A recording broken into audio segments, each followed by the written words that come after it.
Hello guys! Welcome to Singapore!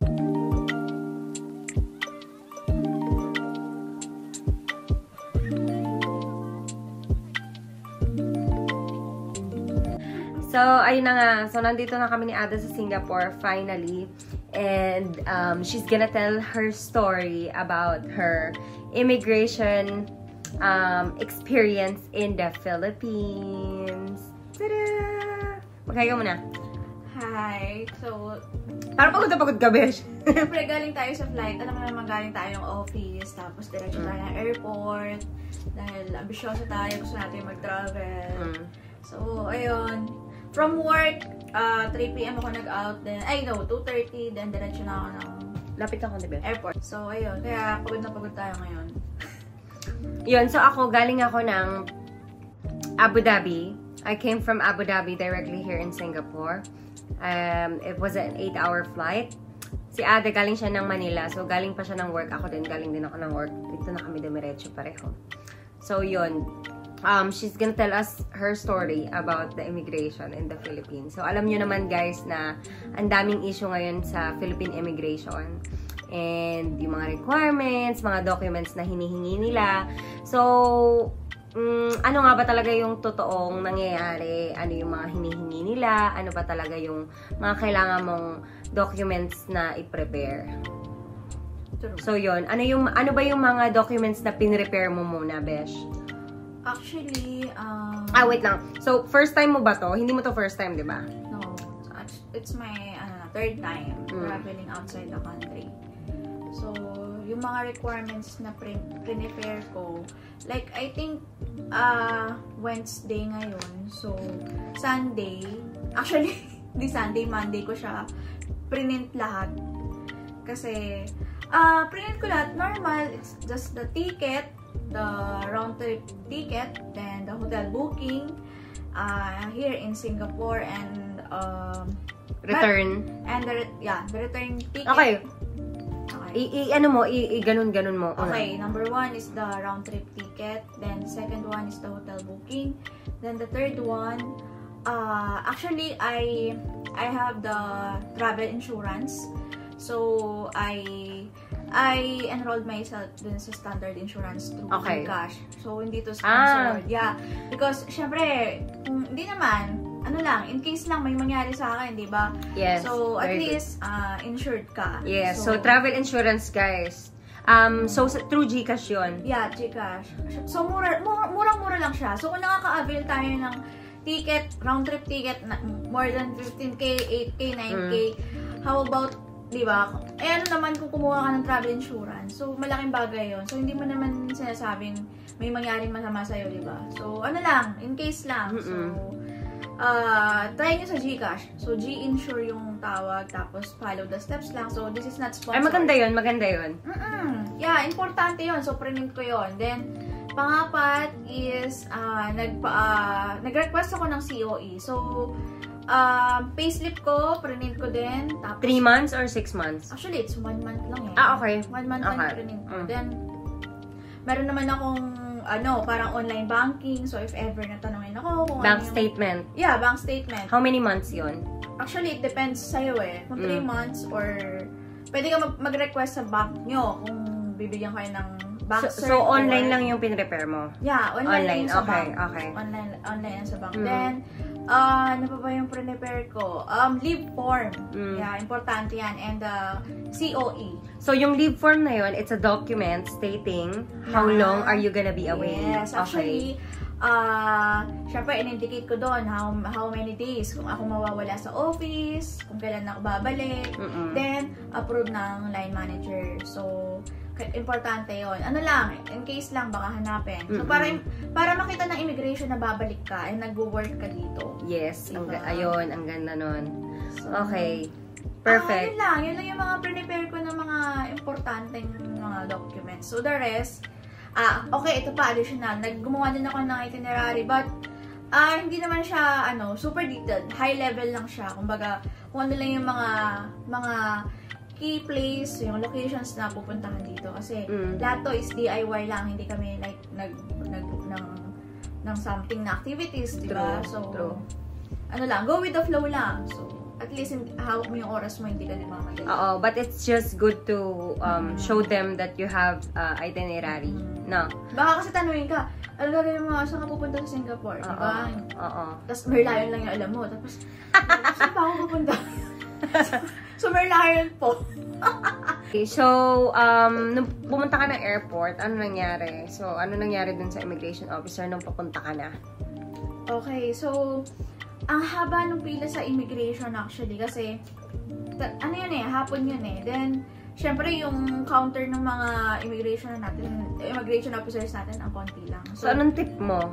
Ang tip ko is, punta ka ng airport, I think 4 hours before, international, 4 hours before your flight, punta ka na doon. Kasi, hindi mo alam yung pila kasi either mahaba yung pila sa labas ng airport, doon pa lang papasok ka, ang haba na. Then, sa immigration pa, di ba?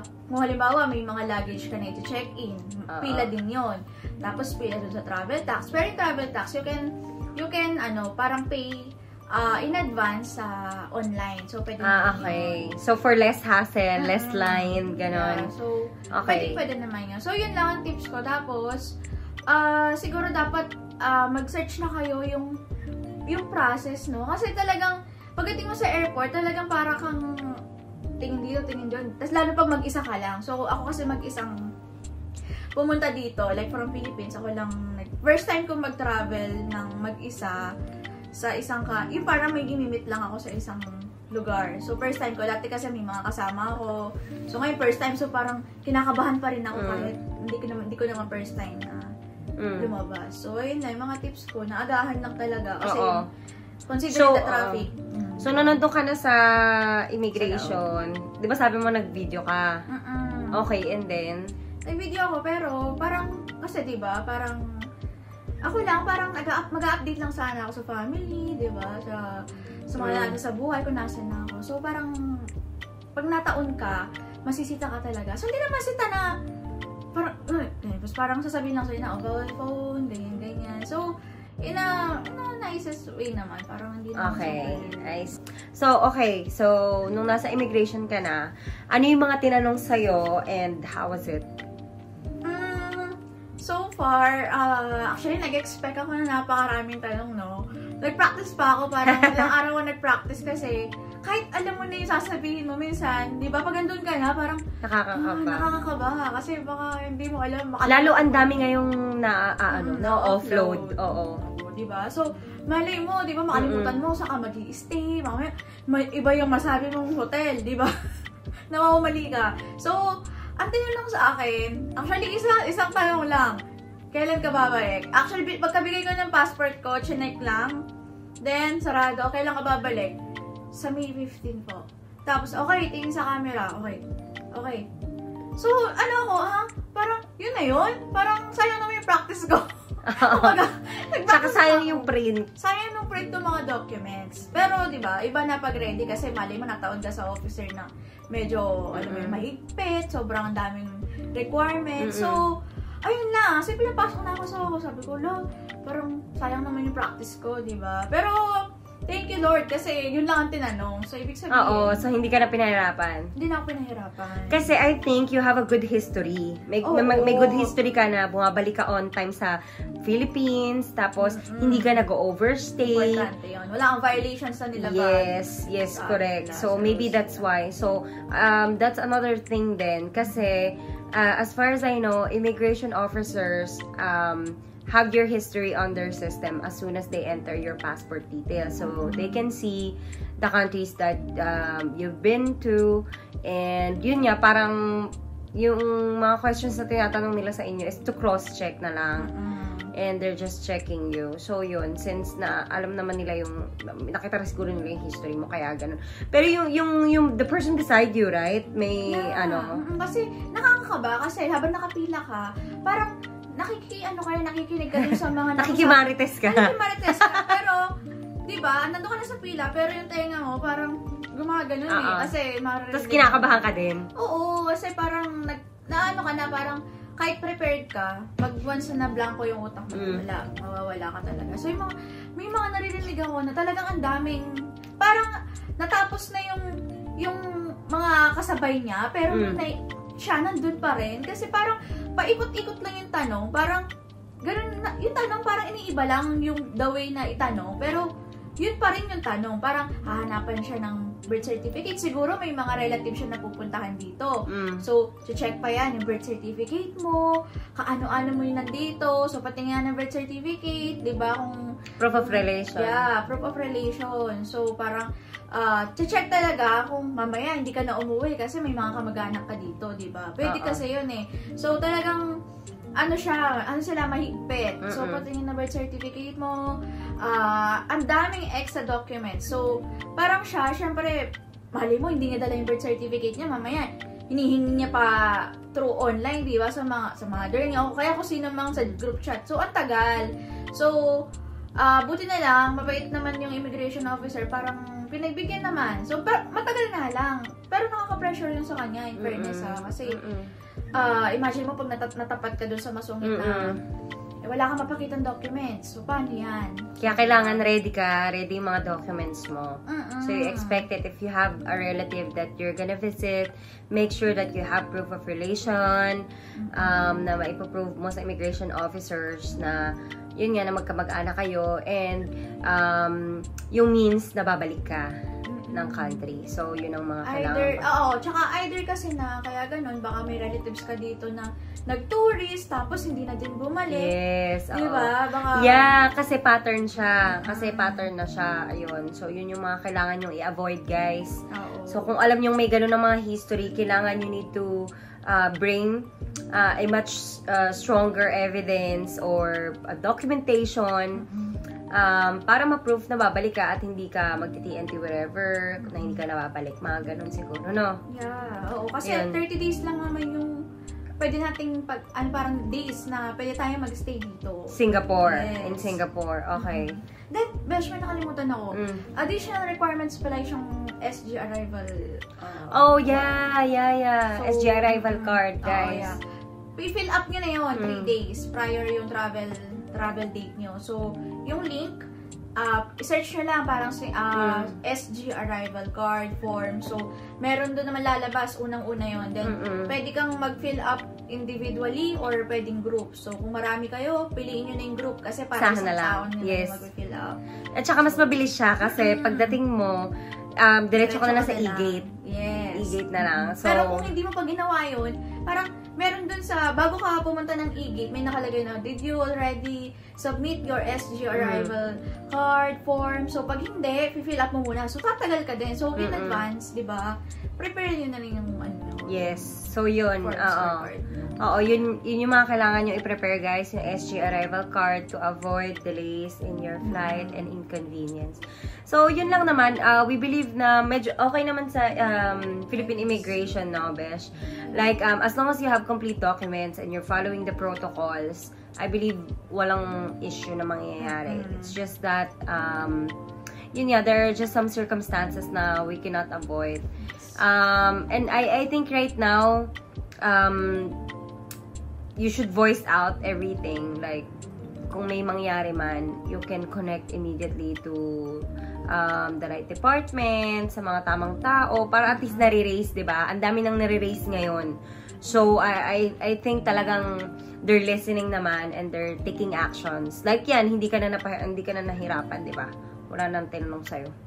Yeah, tsaka be honest kasi huwag ka nang magpanggap, yes. Diba? Kasi the more na papanggap ka, talagang feeling ko nga, yung mga, talagang mga IO, parang titignan ka na ng ganun, ito, sisinungaling to. Parang feeling ko may ganun silang, kakayahan, para tignan kung nagsisinungaling na ba, hindi.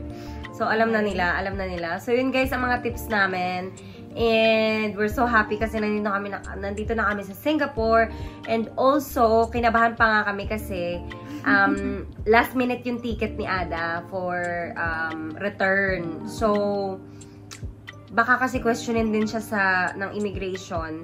Bakit last minute yung return ticket niya? What's the reason? Mga ganon. So, pinaghandaan din niya yung mga answers sa ganon. But the reason why late kami nag-book ng return kasi naghihintay kami ng promo fare. Yes. So, wala kaming nakitang promo fare dito sa SG to Manila.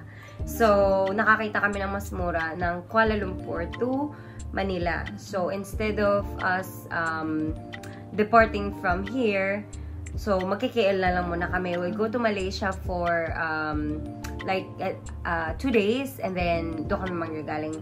Doon siya manggagaling pa uwi ng Manila. Ayun. Yes. Yeah, but we have full documentations also. We have Yes. documents, we have hotel bookings, and the bus confirmation. bus confirmation. So, flight ticket. So, lahat, kompleto kami ng documents. So, yun. Just make sure that all your documents are complete, and in Jesus' name, nothing will happen. Yeah. So, Alright. ayun lang guys. So, huwag kayong masyadong kabahan. So, ano lang. Tiwala lang sa mga sagot nyo. Yes! Trust yourself and be honest. Yun lang. Be honest. Proper documentation. Complete documents lang. Yun. Hopefully, no one's gonna be offloaded anymore. Okay? Deserve natin Yes. makapag-travel. Yes. If you guys have any questions, clarification, feel free to comment down below. Comment Okay? lang. And if may question kayo tungkol sa SG Arrival Card, just comment down below.